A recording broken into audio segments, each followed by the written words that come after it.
Even from the very beginning, it was easy to see the talent that PASCAL WEHRLEIN had, winning in go-karts, ADAC Masters, Formula 3, then getting promoted to DTM with Mercedes the next season, going on to race for Formula 1 team Manor and Sauber, somehow scoring points for both of those teams even though they were right at the back of the grid, struggling to just stay alive as teams. He scored a miraculous point in the Manor in the Austrian Grand Prix, and then went on to race for Sauber in 2017, where he yet again scored points, finishing 7th on the road in the Spanish Grand Prix. So today's interview is with PASCAL WEHRLEIN.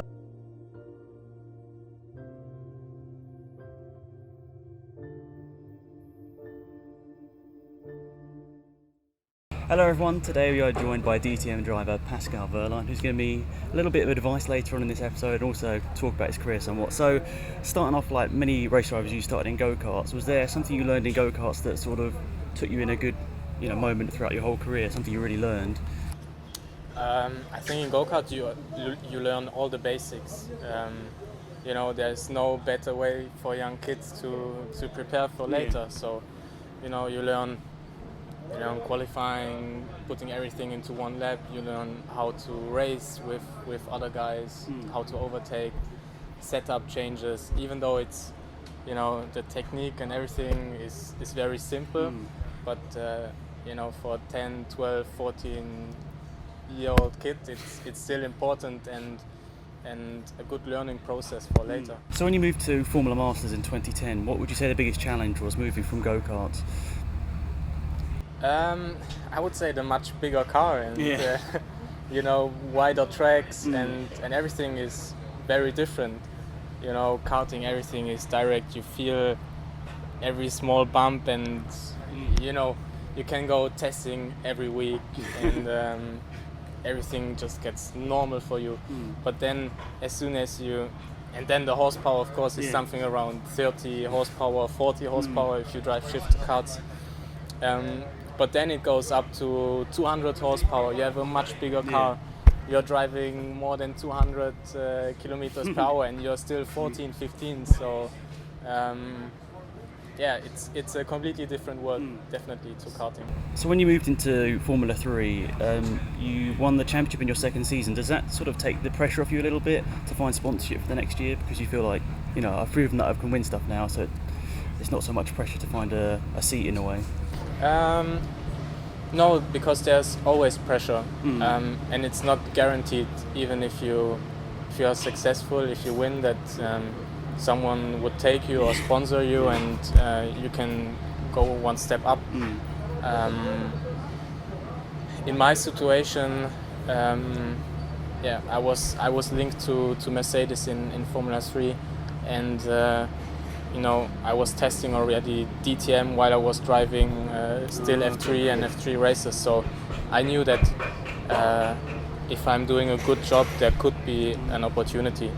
But then for me it came earlier than expected because Ralf Schumacher stopped his career, and I was supposed to do another year in F3, but then in March, 4 weeks before the first race, I got a call that I could drive DTM. So, so that's my story. In that season in between, you came second in the European Formula 3 Championship. What would you say your greatest battle was that season? Did you interview Dani Ciuncadella already? Yeah, we did a few weeks ago. Yeah. Okay. So, because he won the championship that year, but you have to say he was in his third year. I was in my first one. So it took me a bit to get up to speed, but in the end it was very close. But I remember one race, which would have been my first race win. It was Norrisring.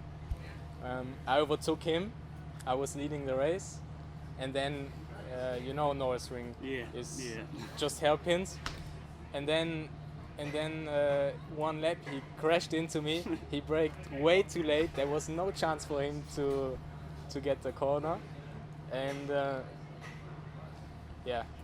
I was quite angry about that one. So you have to ask him again. So you had quite a lot of success in Formula 3. What made you decide to go to DTM over maybe GP2? Because I guess that maybe was an option at that time. No, it wasn't, because we didn't have the money to get a GP2 or F2 seat. You know, the budget you would need there is over $1 million, and already in F3 we were struggling to get the money, so it was never an option for me. In 2015, you won the championship with Mercedes and DTM. Is there a race that stands out? Was it that last race, or where you finally confirmed yourself the champion, or was there one battle in the season where you're like, yeah, that's it? My favorite race of 2015 was Moscow. The first race, because I won it, obviously, and it was after a special situation in Spielberg when someone pushed me out on purpose, and then just the next race to win it was great, and then I took the championship lead again, and yeah.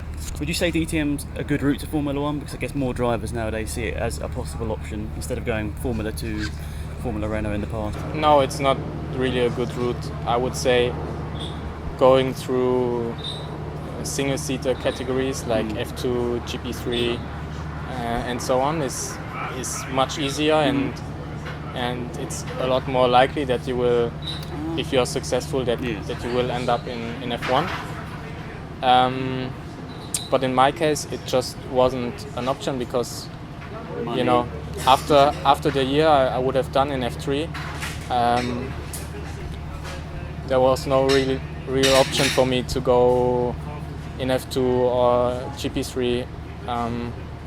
So in that case, I was lucky to get the opportunity in DTM, and then with good results there, I could still make it to F1. But it's not obvious and preferred route, definitely. So you moved to Manor in 2015. Do you have to readjust your expectations from obviously going for the championship with DTM to expecting maybe you weren't going to score a point that season? Yes, it's very different. The approach is very different because you have to accept it. Sometimes you do amazing laps, which you know that in every category before this lap would have put you on pole. But then there you are in P18, so you have to accept it. The most important thing for me in Manor and also in Sauber was to learn as much as possible and to take the opportunities when they are there. So, I scored a point in Manor, I scored 5 points in Sauber, and but most of the time we were fighting for P15, P16, and so on. So, yeah, but that's how it was. It's a very different approach than everything you have done before. Talking about that race in Austria where you got that point, at home I couldn't believe it. I was like, how on earth has he done that in that car? What was it like for you as a driver? Obviously, I know maybe it's not winning a race, but in that car it was winning a race, wasn't it, basically? It was better like winning a race because it feels like the performance you've done in that race was better than to win races in other series. So but still in the end, if you look at the paper and you see P10, okay, it's great, it sounds great, P10, 1 point, but still it's P10 and not P1, of course. So you drove 2 eras of Formula 1 car in 2016 and 2017. What would you say was the biggest difference between the two cars? 16 and 17? Yeah. The downforce and the tyres. So in your season with Sauber, you managed to score 5 points once again. What would you say was your favourite moment of that season? Was it scoring those? Is it an 8th position, wasn't it, in Spain? It was 7th position, but I got a penalty. Yeah. Was that your favourite moment of that season? Because once again, it's hard to score in that Sauber. It was. So definitely it was because, first of all, we were in P7, but we were just a bit unlucky with the virtual safety car because we decided very late to pit, and then I had to go around the the cone. Otherwise it would have been P7, but and that was amazing for the car what we had at this time, and it felt really great, especially I was injured the first 2 races. I broke 3 vertebrae, and was just my second race or my third race? Yes, I think it was third. Yeah, third race after a comeback, and yeah, it was just great. It was a very good feeling, you know. At that time, also with Monisha as a team principal, you know, she always gave me a very good feeling in the team, and you know, I was very happy to give her something back. Yeah, all our hard work. Yeah. So I'm going to be doing my first ever motorsport race soon. What cardio exercises should I do in mid-season, for example, like for you example in the mid-season? What cardio exercises would you do to stay fit? But first of all, I would say karting is the best thing you can do, but like shifter karts, because they are very demanding and you know, fast and challenging, and you train all the specific muscles you need for racing. What I do is strength training, cardio training. I don't like cycling too much, so I do a lot of running. I don't know, anything to stay fit, really. Yeah. I've got a fan question now from Michael saying, what are your opinions on the first half of the DTM season and what are your expectations for the second half? Happy about the speed, but disappointed about the points. So, you know, I've been quite often now in the first row or second row at the start. I could have won 2 races, but due to some circumstance like red flag or whatever, it didn't happen. And then, you know, if you look at the championship points, I don't know, P7, P8 at the moment. It doesn't reflect how. But yes, exactly. So still 10 races to go. Very happy where I am now in terms of speed. Still there's some room for improvement. But you know, every weekend back in the DTM car, I feel a lot better. Everything gets easier for me again, and I'm waiting for my first win. So my last question, and it was a question asked by about 90% of people that messaged me. Wait, I have some magic. You know, I can see what you mean already. You're asking about F1. Yeah. How did you not end up in F1 this year? That's what everyone's asking. About this year or next year? Well, yeah, maybe like, will you be back? Basically, that's what everyone wants to know. I hope. I will try. You know, at the moment I'm focusing on this season. Like I said, I still want to win races and show some good performances.